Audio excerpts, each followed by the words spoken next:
APPSC 1:2 నిష్పత్తిలో group 1 మౌఖిక పరీక్ష కోసం 182 మంది అభ్యర్థులను ఎంపిక చేసింది. ఈ నెల 23 నుంచి బోర్డు సహాయంతో ఇంటర్వ్యూలు నిర్వహించనుంది.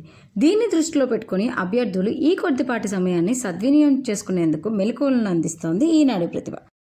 మొత్తం 75 మార్కులకు నిర్వహించే ఇంటర్వ్యూలో 60 మార్కుల వరకు కూడా తెచ్చుకునే అవకాశం ఉంది. మౌఖిక పరీక్ష సరిగ్గా చేయకపోతే కనిష్ట మార్కులు వచ్చి ఫలితాలు తారుమారయ్యే అవకాశం కూడా స్పష్టంగా ఉంది. ఇక ఈ మౌఖిక పరీక్షకు ఏ అంశాలపై దృష్టి పెట్టాలో ఇప్పుడు చూద్దాం. ముందుగా మెయిన్స్ సిలబస్. సబ్జెక్ట్ నిపుణులు బోర్డులో ఉన్నట్లయితే సంబంధిత సిలబస్ అంశాలపై ప్రశ్నలు అడిగే అవకాశం ఉంటుంది. అయితే నెల క్రితమే మెయిన్స్ కోసం ప్రిపేర్ అయి ఉన్నారు కాబట్టి ఈ కొద్దిపాటి సమయాన్ని మెయిన్స్ సిలబస్పై దృష్టి పెట్టకపోవడమే మంచిది. తర్వాతది కరెంట్ అఫైర్స్. బోర్డుకు అభ్యర్థికి బలమైన అనుసంధానం ఏర్పరిచేవి వర్తమాన అంశాలే. దీన్ని పరిగణలోకి తీసుకుని జాతీయ, అంతర్జాతీయ, ప్రాంతీయ అంశాలని స్థూలంగా రివిజన్ చేసుకోవాలి. కొత్త విషయాలపై అవగాహన పెంచుకోవాలి. ఉదాహరణకు ఇటీవల బెంగళూరులో జరిగిన తొక్కిసలాట, పహల్గామ్ సంఘటన, అనంతర పరిణామాలు, మహిళలపై ఇటీవల చేసిన వివాదాస్పద వ్యాఖ్యలు, రాజ్యాంగ పరిరక్షణలు, సోషల్ మీడియా లాభ నష్టాలు, digital literacy, cyber security, green energy మొదలైనవి. ఇక తరువాతది ఆంధ్రప్రదేశ్ అంశాలు.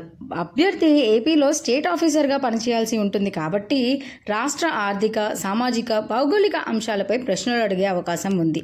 ముఖ్యంగా అభ్యర్థి జిల్లా స్థాయి సమాచారాన్ని పరిశీలించవచ్చు. అందువల్ల సొంత జిల్లాపై అవగాహన చాలా అవసరం. ప్రతి జిల్లాకు ప్రభుత్వ వెబ్సైట్లు ఉన్నాయి. వాటిని అనుసరిస్తే మేలు. ఆంధ్రప్రదేశ్ ప్రభుత్వ గేమ్ చేంజర్ పాలసీలు, సంక్షేమ కార్యక్రమాలు, ముఖ్యంగా ఎన్డీఏ మేనిఫెస్టోలో ఇచ్చిన 6 హామీలు, వాటి అమలు సాధ్యాసాధ్యాలు, వ్యక్తిగతంగా మీ అభిప్రాయాలు, ఏపీ పారిశ్రామీకరణ ప్రాధాన్యం, 20 లక్షల ఉద్యోగాలు, నైపుణ్య అభివృద్ధి, సవాళ్లు, పరిష్కారాలు మొదలైన కోణాల్లో ప్రశ్నలు అడగవచ్చు. అభ్యర్థులకు తమ బయోడేటాపై పూర్తి పట్టు ఉండాలి. బయోడేటాలో ఉన్న లోపాలను అంగీకరిస్తూనే ఏ విధంగా సర్ది చెప్పాలి అనే వ్యూహాన్ని పకడ్బందీగా తయారు చేసుకోవాలి. మూర్తిమత్వ విషయాలు. అభ్యర్థి మూర్తిమత్వ లక్షణాలను అనుభవజ్ఞులైన బోర్డు సభ్యులు 15 నిమిషాల్లోనే గమనించగలుగుతారు. తద్వారా అభ్యర్థి గ్రూప్ 1 స్థాయి ఉద్యోగాలకు సరిపోతాడో లేదో నిర్ణయించుకుంటారు. అందుకు అనుగుణమైన మార్కులను వేస్తారు. మూర్తిమత్వ సంబంధ విషయాల్లో సానుకూల మార్కులు పొందేందుకు ఏం పాటించాలో ఇప్పుడు చూద్దాం. బోర్డు చెప్పే విషయాన్ని శ్రద్ధగా వినండి. ప్రశ్నలు అడుగుతున్న సభ్యునిపై దృష్టి ప్రధానంగా నిలపండి. సందర్భం కుదిరితే ఇతర సభ్యులపై కూడా అప్పుడప్పుడు దృష్టి మారుస్తూ ఉండవచ్చు. సభ్యుల హావభావాలు, వాక్ తీవ్రత ఎలా ఉన్నప్పటికీ చెక్కు చెదరని చిరునవ్వు, ఆహ్లాదం అభ్యర్థులు తమ మొహంలో ప్రదర్శించాలి. అనవసర శరీర కదలికలు లేకుండా ఇంటర్వ్యూ కొనసాగిస్తే మంచి ప్రయోజనం ఉంటుంది. కమ్యూనికేషన్ నైపుణ్యాలు చాలా ముఖ్యం. అందుకు సరళమైన భాష, స్పష్టంగా చెప్పడం, థ్యాంక్స్, సారీ లాంటి ఫార్మాటిల్ను వాడడం, అతిగా వాదించకుండా ఉండడం ముఖ్యం. మీ తప్పులను మసిగట్టి బోర్డు చెప్పినప్పుడు వాటిని ఒప్పుకునే నిజాయితీ కూడా మీరు చూపించాలి. సమాధానం తెలిస్తేనే చెప్పండి. తెలియదు అనుకుంటే ఆ విషయమే బోర్డుకు చెప్పండి. తెలియని విషయాన్ని తెలిసినట్టుగా చెబుతూ ఉంటే బ్లఫ్ చేస్తున్నారని భావిస్తారు. పర్యవసానంగా ప్రతికూల భావనను ఏర్పరచుకున్నట్టు అవుతుంది. సమాజం పట్ల సానుకూల ధోరణి ప్రభుత్వోద్యోగికి ఉండాలి. సమాజంలో ఎన్నో అవలక్షణాలు ఉన్నప్పటికీ వాటిని మార్చలేమనే ధోరణి ఉండకూడదు. కాలక్రమేణా వివిధ చర్యలు ద్వారా మనం మార్చగలమన్న అవగాహన దృక్పథంతో ఉండాలి. కొన్ని సందర్భాల్లో అభ్యర్థుల భావోద్వేగ సమతుల్యతను పరిశీలించేందుకు బోర్డు వివిధ రకాల ఒత్తిళ్లు పెట్టవచ్చు. అలాంటి సందర్భంలో అభ్యర్థి ప్రదర్శించే స్థితప్రజ్ఞత మంచి మార్కులను ఇస్తుంది.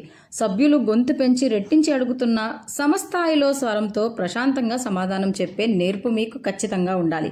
కులం, మతం, ప్రాంతం అనే 3 విషయాలపై విశాల దృక్పథం అవసరం.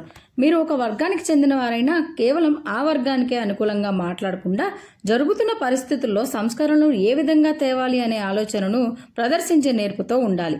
ఇంటర్వ్యూల్లో కులం వల్ల ప్రయోజనాలు ఏమిటి అని అడిగిన సందర్భాలు కూడా ఉన్నాయి. మతం మత్తుమందు అయితే ఎందుకు ఈ సమాజంలో ఇంకా కొనసాగుతుంది అనే ప్రశ్న కూడా అడిగారు. రాజకీయపరమైన తటస్థత చాలా ముఖ్యం. అంటే అన్ని పార్టీల మధ్య న్యూట్రల్గా ఉండాలి.